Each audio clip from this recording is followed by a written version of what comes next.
So we talked a little bit about what's essential, somewhat what's non-essential. So what else is non-essential? It's basically anything that doesn't directly involve you getting out of jail. So if you have a jury trial, as we've already discussed, that's going to be continued. But what about plea bargains?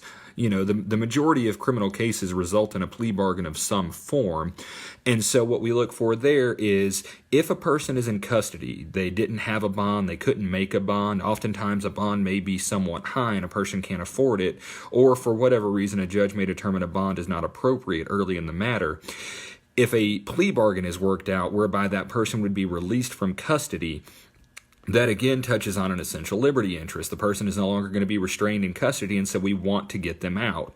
Those hearings are still going forward by video conference, similar to what we discussed a few minutes ago.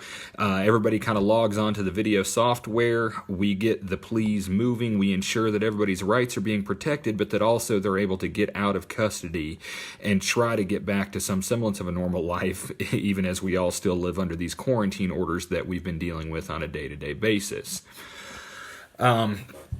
One interesting thing to keep in mind are when the Supreme Court expanded the judicial emergency order, they actually included some additional language that was not in the first order, which was to try and encourage courts to handle non-essential matters by video court whenever possible.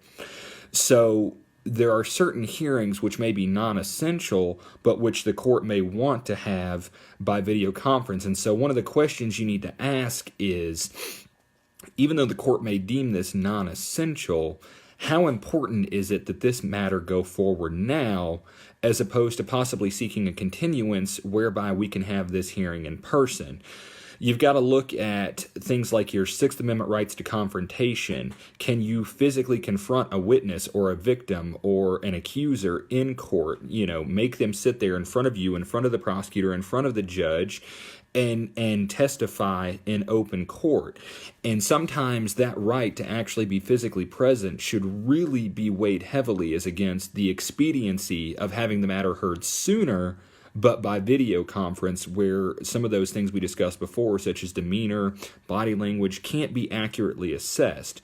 Another thing to keep in mind is this a contested matter or an uncontested matter? If this is a matter where the parties are not really agreeing on what needs to happen, the parties are really wanting to go forward with a full-blown hearing, a lot of stuff is in contest, a lot of things are not agreed to. Those again are situations where a continuance is probably going to be a better bet than simply trying to get this done quickly. Whereby the flip side of that would be if there are situations where for the most part the parties agree, or possibly a situation where the argument focuses more just on the legal argument of the attorneys as opposed to the actual testimony that would be needed from witnesses. Those may be matters where the expediency of getting it done quickly may outweigh that need to physically be present in court. Another way to think about this is, do we have hostile witnesses or friendly witnesses, or do we even need witnesses at all? Is this simply a matter where argument is being made and there aren't any witnesses? And if it's in a regard of that, typically what we're going to say, at least in our office, and what I would hope most attorneys in this position would think is, I really think that the confrontation rights, the necessity of being in court, is going to outweigh the expediency on contested matters, but the expediency will probably trump on uncontested matters, or even if they're contested, if it's simply argument of the attorneys and witnesses aren't really necessary, then certainly the expediency component of getting this heard timely very well may outweigh the necessity of waiting for in-person court. And that's a case-by-case determination that you and your attorney would very much want to discuss and make in conjunction. This is not a situation where either party should be making a unilateral decision here. This is something that the attorney and the client really need to be on the same page about, because essential constitutional rights are at stake in these types of situations, and you want to ensure that you as the client on board and we as the attorney are on board as well. And this is a collaborative effort where you both need to talk about what's going on and why this case may go one way or the other. Another question we've kind of been getting is are there any sort of special questions you need to be thinking about if you or a loved one gets arrested during this time? Obviously, you need to be thinking about how experienced is the attorney with video court. Have they had video court hearings? Are they able to do that quickly, seamlessly? And how is the local court, wherever the arrest may occur, handling necessary matters, necessary motions, these bond motions that we've been talking about, things of that nature? You really want to make sure that the attorney has got some experience with these video conference courts before heading in there, because the last thing you need is somebody who gets lost in the shuffle, doesn't know how to work their camera turns off, video stream turns off, microphone turns off, and it gets messy. I've seen it go both ways. We've had multiple hearings over the last few weeks as video court has really ramped up, and it can get very disorienting when one of the attorneys, or even frankly the judge, doesn't know what's going on. Our judges here in Forsyth have done a pretty good job of getting up to speed on how to use these video courts, and it's gone for the most part smoothly. There's been a few hiccups here and there, but we appreciate the efforts to try and get these essential matters heard while also protecting the health and safety of everybody involved.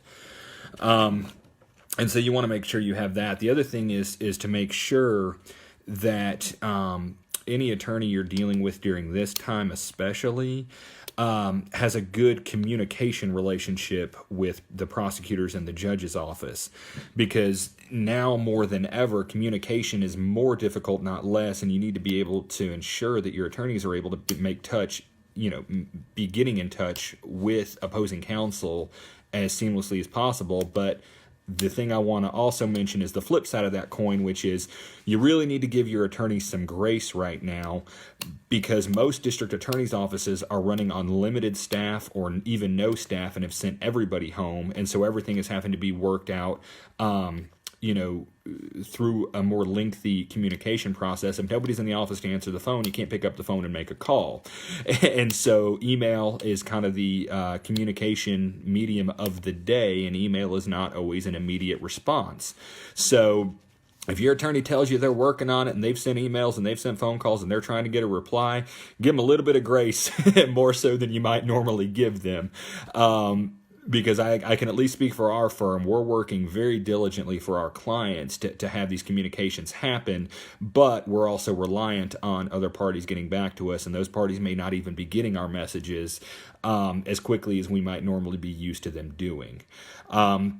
Another issue we've been seeing a lot of delay with is discovery. So for cases that were arrested some time ago and are working their way through the system, we are seeing delays in getting discovery, and that's a function of weighing the health and safety of the staff at the district attorney's office against the need to get those documents out. And sometimes if the files are extraordinarily large, or they involve a lot of video or audio discovery, those things simply can't be done quickly or easily in the current situation. And so we are having to just be patient. Other people might be asking questions about, well, when am I going to get back into court? Or what about my speedy trial rights? The judicial order from the Supreme Court has actually addressed that most deadlines are going to be delayed for the time being, that these times are not going to be counting against what might normally be a speedy trial demand, or some sort of deadline to file motions, or some sort of deadline to get discovery back, whereas we might normally see that going very smoothly. Because of the times we're in, those deadlines are being extended and they're not being held against either side per the order of the Supreme Court. Some people might think that's unfair. Other people might think it's overly fair. And so you've always got people on both sides of those issues. But I think that these orders were crafted trying to take into account, to the best extent possible, the competing interests of liberty, safety, health, everything that goes into prosecuting and defending a case from this perspective. To touch briefly on what we're seeing outside of criminal matters, I know that non-contested family matters are going forward by video court, but contested matters are generally getting reset. I know that my partner Eric Tatum observed an adoption yesterday or the day before. He had a client that was being adopted, and because that was a consensual matter where nobody was really fighting about it, everybody was happy to see something good like that go forward.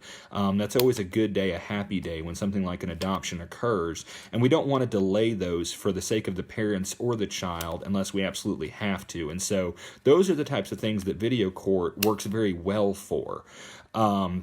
But of course, something like a contested custody matter where both parties are trying to get custody of a child, those things are very contentious often, and they really do require in-person testimony. And so those are the sorts of things that are not really going to work very well by video court, and so they are getting delayed by and far for the most part.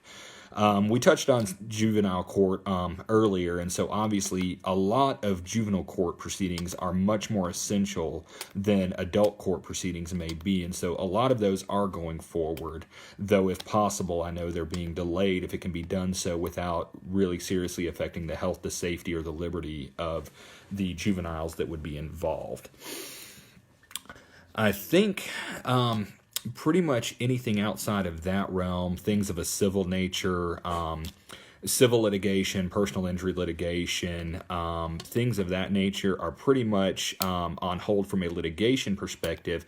However, they are very much active on the negotiation side, the ability to communicate with opposing counsels, emails, discovery, snail mail, even sending documents, faxing documents.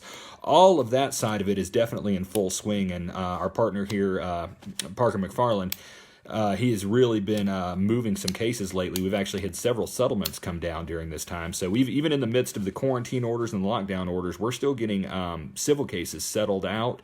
We're getting recoveries for clients that desperately need the money, even more so during this time. Can't imagine what it's like to be not only out of work, but then trying to recover from injuries, from medical bills, and everything else. So it's actually been very heartening the amount of settlements we've been able to reach during this time, even though the litigation side of that is pretty much on hold in the courts. So definitely things to think about, questions that you may have for your attorneys if you're looking for an attorney. Obviously, make sure that you're able to ask all of the appropriate questions you would want to think about when trying to hire an attorney, but even more so, think about how is your office functioning during this? Do you have video conference capabilities? Things we've mentioned, to ensure that everybody can communicate smoothly, function cohesively, and reach equitable settlements or equitable results in cases that we're working hard to achieve. I think I've covered quite a bit of ground here. Obviously, you can feel free to reach out to us. If this conversation has sparked any questions for you, feel free to email us, call us, shoot us a Facebook message. We are working. We have all of our communication mediums open and operating. We have our staff working from home, but our phones are staffed, our emails are staffed, our Facebook is staffed, and so if you have any further questions, this